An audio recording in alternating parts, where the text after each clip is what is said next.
आदाब व्यूअर्स, मैं हूं प्रियंका और आप देख रहे हैं सियासत टीवी का खास प्रोग्राम डॉक्टर से मुलाकात। इस प्रोग्राम के जरिए हमारी यही कोशिश रहती है कि आपकी हेल्थ से जुड़ी छोटी छोटी बातों का हम एक्सपर्ट डॉक्टर से जवाब ले सके। और आज आप ही की कुछ प्रॉब्लम्स को लेकर हम आए हैं डॉक्टर सैयद यासिर कादरी के पास, जो स्पेशलाइज्ड सर्जन है जॉइंट रिप्लेसमेंट के। Welcome to the programme sir. बहुत बहुत इस्तकबाल है आपका हमारे प्रोग्राम में। Thank you for giving us the time. सबसे पहले सर आपसे ये जानना चाहेंगे कि बैक और नी की प्रॉब्लम्स कॉमनली क्यों होती है और किस एज ग्रुप में सबसे ज़्यादा ये प्रॉब्लम्स आपको देखने को मिलती हैं। अस्सलाम वालेकुम, गुड आफ्टरनून एवरीबॉडी। आज हम लोग बात करेंगे ऑर्थोपेडिक्स या हड्डियों से रिलेटेड जो सबसे कॉमन प्रॉब्लम्स हैं, जो तकरीबन हर घर में वो चाहे यंग एज के रहो, मिडिल एज रहो या ओल्ड एज रहो, सब में जो आती हैं उनके बारे में बात करेंगे। जो सबसे ज़्यादा कॉमन प्रॉब्लम्स हैं वो हैं नी प्रॉब्लम्स और बैक प्रॉब्लम्स, जब आप हड्डियों की बात करेंगे तो। और नी प्रॉब्लम्स सबसे ज़्यादा ओल्ड एज में आती हैं बिकॉज ऑफ जो उम्र के साथ आने वाली डीजेनरेटिव कॉजेज़ की वजह से आने वाली घुटने की प्रॉब्लम्स। और जो थोड़ी यंगर एज ग्रुप में आने वाली प्रॉब्लम्स है वो स्पोर्ट्स इंजरीज़ या कोई और तरीक़े की इंजरीज़ की वजह से आने वाली प्रॉब्लम्स, वो घुटने की प्रॉब्लम्स आती हैं उनमें। और जहाँ तक कि बैक प्रॉब्लम्स का सवाल है, बैक प्रॉब्लम्स एज से रिलेटेड बहुत ज़्यादा कॉमन है। Again degenerative causes, age related problems.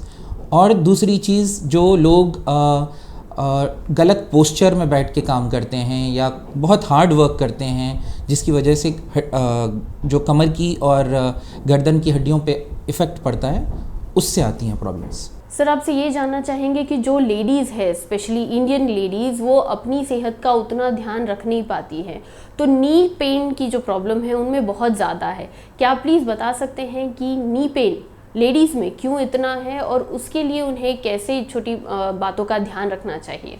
हड्डियों से रिलेटेड बहुत major problem, specially Indian women, specially औरतें जो मोस्ट ऑफ द टाइम घर में रहती हैं, उनको विटामिन डी की कमी की वजह से प्रॉब्लम्स आती हैं। विटामिन डी जो है वो सिर्फ आपको धूप से मिलता है। जब वो धूप आपकी स्किन को, जो जिल्द को जब टच करती है तो जिल्द में विटामिन डी बनता है, तो उसकी कमी हो जाती है स्पेशली औरतों में जो तकरीबन घर में रहती हैं।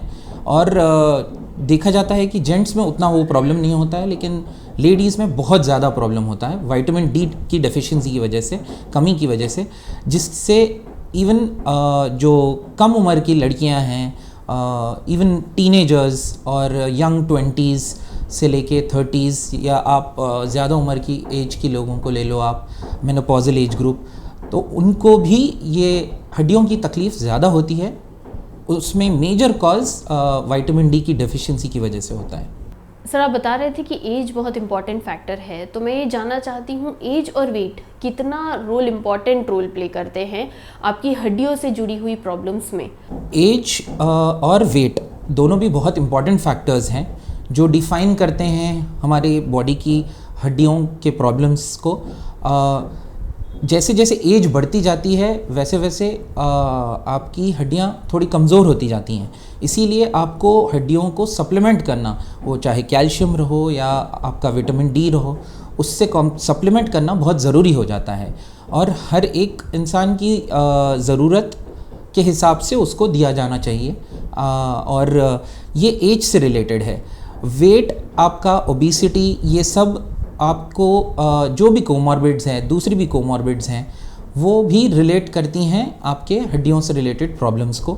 और ये दोनों भी चीज़ें दोनों भी बहुत मुख्तलिफ हैं, लेकिन दोनों भी हड्डियों की हेल्थ को दोनों भी इफ़ेक्ट करती हैं। पॉस्चर कितना इम्पोर्टेंट रोल प्ले करता है सर, आपसे जानना चाहेंगे, क्योंकि हम घंटों घर पे बैठे रहते हैं या अपने जो भी काम करते हैं, तो कितना इम्पोर्टेंट है सही पॉस्चर में बैठना, इसके बारे में प्लीज़ हमारे व्यूअर्स को कुछ बताइए। पॉस्चर बहुत इम्पॉर्टेंट चीज़ है, स्पेशली हमारा जो एक्सियल स्केलेटन है।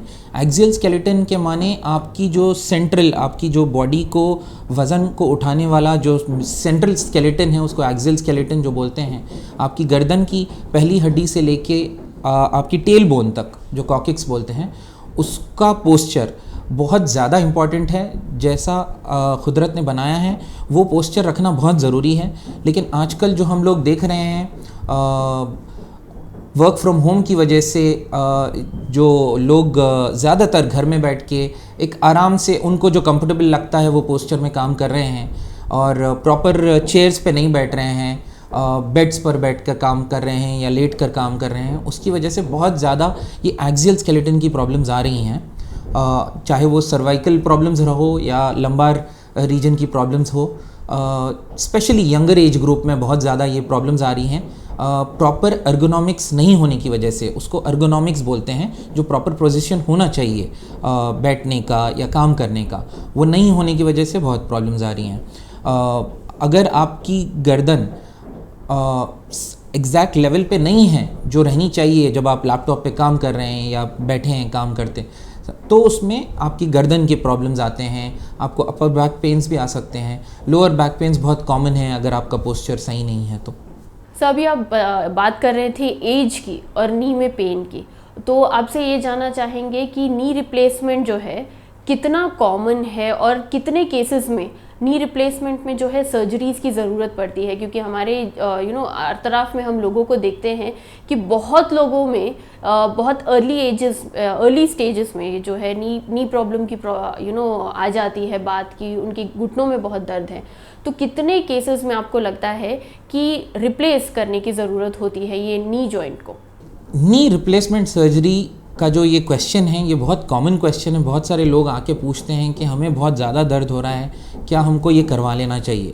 नी रिप्लेसमेंट सर्जरी एक बहुत ज़रूरी चीज़ है। ये एक सिर्फ इलेक्टिव सर्जरी है। इलेक्टिव सर्जरी का मतलब है कि ये सिर्फ पेशेंट डिसाइड करेगा कि उसको करवाना चाहिए या नहीं। ये पेशेंट कैसे डिसाइड करेगा?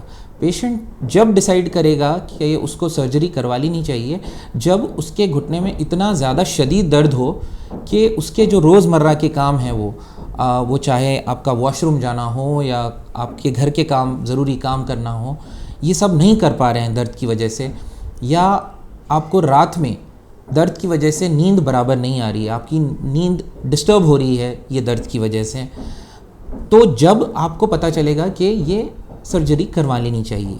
ये कोई आपको बोलना ज़रूरी नहीं है कि ये करवा लो। आपको खुद इसका एहसास होना चाहिए कि भाई मेरे को इतना दर्द बढ़ गया है कि मैं अपने रोज़ के काम नहीं कर पा रहा हूँ या कर पा रही हूँ, और रात में भी नींद पूरी नहीं हो पा रही है क्योंकि दर्द इतना बढ़ गया है घुटने में। तो जब हमको इसके बारे में कुछ सोचने की ज़रूरत है कि करवाना चाहिए ट्रीटमेंट में अगर शुरुआत का दर्द है तो उसको दवाई से कंट्रोल किया जा सकता है। जैसे जैसे स्टेज बढ़ता जाता है ऑस्टियोआर्थराइटिस का या घुट्टे घिस जाने का, उस तरीके से उसका ट्रीटमेंट भी बदला जाता है। स्टार्टिंग के स्टेजेस में अलग होता है, फिर टुवर्ड्स द लेटर स्टेज जब आपको बहुत ज़्यादा घुटने की कार्टिलेज घिस जाती है, जब आपको नी रिप्लेसमेंट की ज़रूरत पड़ती है। घुटनों का जो प्रॉब्लम है, घुटनों का दर्द, ये बहुत ज़्यादा कॉमन और प्रेवेलेंट प्रॉब्लम है जो आजकल देखा जा रहा है, स्पेशली फीमेल्स में। जेंट्स में उतना ज़्यादा नहीं, थोड़ा कम, बट जैसे जैसे उम्र बढ़ती जा रही है उसमें जेंट्स में भी आ रहा है वो प्रॉब्लम। और ये प्रॉब्लम बेसिकली बहुत सारे रीज़न्स की वजह से आता है, जिसमें से बहुत ज़्यादा इम्पॉर्टेंट रीज़न जो आजकल लोगों को इफ़ेक्ट कर रहा है वो घुटनों का घिस जाना है, जिसको हम ऑस्टियोआर्थराइटिस बोलते हैं। घुटने का घिस जाना ये आजकल की जनरेशन में थोड़ा अर्लियर आ रहा है, थोड़ा जल्दी आ रहा है बनिस्बत जो पहले की जनरेशन थी उनसे। उसके बहुत सारे कॉजेज़ हैं। ये जो नीचे बैठने की वजह से जो प्रॉब्लम आ रहा है या इंडियन टॉयलेट यूज़ करने की वजह से प्रॉब्लम आ रहा है, इसमें घुटना ज़्यादा घिस रहा है सीढ़ियाँ चढ़ने से, नीचे बैठने से। इसीलिए आजकल आप सुन रहे होंगे कि जिसको भी घुटने का प्रॉब्लम आता है उनको बोला जाता है कि आप सीढ़ियाँ अवॉइड करिए, जितना हो सके नीचे बैठने से अवॉइड करिए। अगर आप नमाज़ पढ़ रहे हैं या जो भी आप घर में पूजा कर रहे हैं वो नीचे मत बैठ के करिए, या आप जो भी जैसे टॉयलेट यूज़ कर रहे हैं वेस्टर्न टॉयलेट यूज़ करने के लिए बोला जाता है इंस्टेड ऑफ इंडियन टॉयलेट। तो ये जो घुटने का घिसना है ये सब चीज़ों से बढ़ जा रहा है, तो उसके लिए ये चीज़ें अवॉइड करना बेहतर है। और बहुत सारे लोगों में देखा जाता है कि ये प्रॉब्लम बहुत जल्दी आ रही है, तो उन लोगों में और ज़्यादा सावधानी बरती जानी चाहिए और इन लोगों को ये सब कामों से अवॉइड करना ज़रूरी है। साहब से ये जानना चाहेंगे कि एडी में जो तकलीफ़ है, दर्द है, लोगों के बहुत कॉमन प्रॉब्लम है। सुबह में जब उठते हैं तो पहला कदम रखना बहुत मुश्किल होता है, एडी में प्रॉब्लम होती है, तो इसके बारे में हमें प्लीज़ बताइए कि एडियो में जो पेन है वो क्या ऑर्थोपेडिक प्रॉब्लम हो सकती है? ये एडियों का दर्द जो है एक बहुत ज़्यादा कॉमन प्रॉब्लम है और लोगों का इसके बारे में बिल्कुल नॉलेज ना होना, इग्नोरेंट होना भी एक रीज़न है, ये बहुत बढ़ जाता है। ये एडी का दर्द, इसको हम लोग मेडिकल टर्मिनोलॉजी में प्लांटार फेशाइटिस बोलते हैं। ये आप रोज़मर्रा की लैंग्वेज में लोग को बोलते सुना होगा कि एडी की हड्डी बढ़ गई है, जिसकी वजह से बहुत ज़्यादा दर्द हो रहा है कुछ लोगों में, वो चाहे मर्द हो या औरत हो। ये बहुत कॉमन प्रॉब्लम है। इसमें बेसिकली होता ये है कि आपको आपके फुट में प्लांटार फेशिया करके एक फेशिया होता है, जिसको खींचे जाने की वजह से ये सुबह के टाइम पे, स्पेशली जब हम पहला कदम रखते हैं बिस्तर पे से उतरने के टाइम पे, वो खींचा जाता है।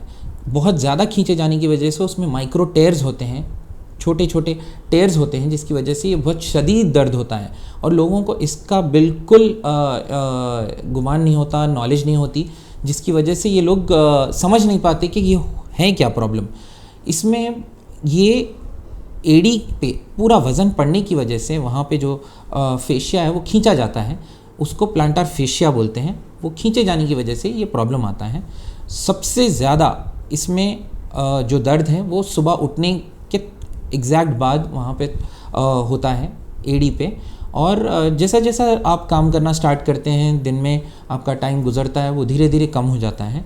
और फिर अगर आप काफ़ी देर के लिए कहीं बैठ जाएं, फिर बैठ के उठ के जब आप पहला कदम लेना शुरू करते हैं, जब फिर से आपको बहुत ज़्यादा दर्द होता है, उसको ये प्रॉब्लम को आप प्लांटार फेशाइटिस बोलते हैं। जो इन्फ्लेमेशन हो जाता है वहाँ पे, जो सूजन आ जाती है, उसकी वजह से ये दर्द आ जाता है। उसका ट्रीटमेंट इनिशियल स्टेजेस में बहुत ज़्यादा सिंपल है।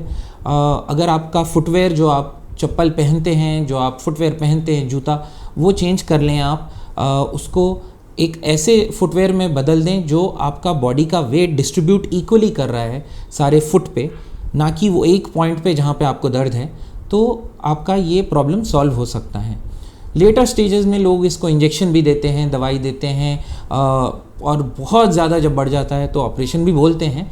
लेकिन तकरीबन लोगों को 90% लोगों को इन सब चीज़ों की ज़रूरत नहीं पड़ती। सिर्फ आपके चप्पल के बदल लेने से, करेक्शन करने से, फुटवेयर करेक्शन करने से ये प्रॉब्लम सॉल्व हो जाता है। इसमें बहुत ज़्यादा इंपॉर्टेंट आपको ये है कि आप सुबह उठ के उसके स्ट्रेचिंग के थोड़े एक्सरसाइजेस कर लें प्लांटार फेशिया के। आप उठने के जस्ट बाद, इमीडिएटली बाद आप चलना शुरू ना करें, थोड़ा सा गर्म पानी का सेका कर ले।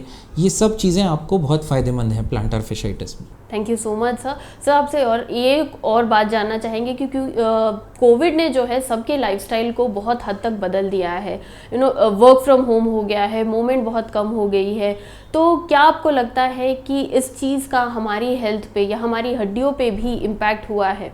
कोविड की वजह से बहुत सारे प्रॉब्लम्स आए हैं बॉडी में, तकरीबन ऑर्गन्स में और चीज़ों में प्रॉब्लम्स हुए हैं। ऑर्थोपेडिक्स से रिलेटेड जो हम लोग आजकल जो बहुत ज़्यादा एक पोस्ट कोविड कॉम्प्लिकेशन देख रहे हैं, स्पेशली यंग मेल्स में, जो लोग बिल्कुल गुमान में भी नहीं है कि ऐसा कुछ हो सकता है, उन लोगों में देख रहे हैं कि जो हिप जॉइंट होती है, हिप जॉइंट मैं आपको बताना चाहता हूँ कि कुल्ला जिसको बोलते हैं उर्दू में हम लोग, हिप जॉइंट जो अपनी रान की हड्डी का ऊपर का हिस्सा है, बॉल, और जो पेल्विस में जो एस्टेब्लम आता है, उससे बनती है हिप जॉइंट। तो ये हिप जॉइंट आपको स्मूथ होनी चाहिए। वो स्मूथ अगर नहीं हो तो आपको जो कुल्ले की हड्डी के प्रॉब्लम्स आते हैं वो आ जाते हैं। तो पोस्ट कोविड हम लोग आजकल बहुत ज़्यादा कॉमन एक चीज़ जो देख रहे हैं, ये हिप जॉइंट का घिस जाना। हिप जॉइंट बहुत घिस रहा है और बेसिकली उसका जो हिप जॉइंट का ब्लड सप्लाई है वो ख़राब हो रहा है। वो मैं आपको बताना चाहूँगा। हिप जॉइंट ऐसे घिस जा रहा है या उसकी ब्लड सप्लाई ख़त्म हो जाने की वजह से उसका बॉल और जो अंदर का हिस्सा है स्टेबुलम दोनों में ब्लड सप्लाई नहीं होने की वजह से एवास्कुलर नेक्रोसिस या खून के दौरान नहीं पहुंचने की वजह से ये प्रॉब्लम बहुत ज़्यादा कॉमन देखा जा रहा है। स्पेशली जो यंग एज ग्रुप के मेल पेशेंट्स हैं बहुत ज़्यादा कॉमनली देखा जा रहा है। तकरीबन अर्ली 30s 40s वाले एज ग्रुप में 30 से 40 के ऊपर वाले लोगों में भी देखा जा रहा है और ये बहुत सीरियस प्रॉब्लम है। जैसे कोई झाड़ को अगर पानी नहीं पहुंचता तो सूख जाता है, वैसी ये हिप जॉइंट का बॉल भी सूख जा रहा है यंग पेशेंट्स में। और जितना जल्दी इसका पता चले उतना आसान ट्रीटमेंट भी होता है और हम बॉल को भी बचा पाते हैं। अगर बहुत देर करके आते हैं पेशेंट्स तो फिर उनमें पूरा हिप रिप्लेस करना पड़ता है और नॉर्मल जॉइंट निकाल के उसमें आर्टिफिशियल जॉइंट डालना पड़ रहा है इन लोगों में जो पोस्ट कोविड आ रहे हैं। स्पेशली वो लोग जिसमें बहुत ज़्यादा स्टीरॉयड यूज़ किया गया है उनमें एवास्कुलर नेक्रोसिस का प्रॉब्लम बहुत ज़्यादा कॉमनली देखा जा रहा है। सबसे पहले तो आपको जब प्रॉब्लम स्टार्ट होता है ये प्रॉब्लम तो उसमें आपको हिप जॉइंट का जो कुल्ले का दर्द शुरू हो जाता है। तो शुरुआत में लोग कोशिश करते हैं कि घर के नुस्खे जैसा आपने बोले या कोई दवाई ले लेते हैं मेडिकल से जाके या जाके लोकल डॉक्टर को बताते हैं, जो ये समझ नहीं पाते। ये जब आप कोई हड्डी के डॉक्टर के पास जाते हैं और उनको लगता है कि ये प्रॉब्लम आपको के अलामात दिख रहे हैं तो जब आपके टेस्ट की जाती है वो चाहे एक्सरे हो या एमआरआई हो, MRI is a confirmatory test, उसमें पता चल जाता है, कंफर्म हो जाता है। लेकिन एक्सरे में भी पता चल सकता है लेकिन स्टार्टिंग स्टेज में नहीं पता चलता, वो देर होने के बाद ही पता चलता। एमआरआई कंफर्म कर सकता है ये प्रॉब्लम है कि नहीं है।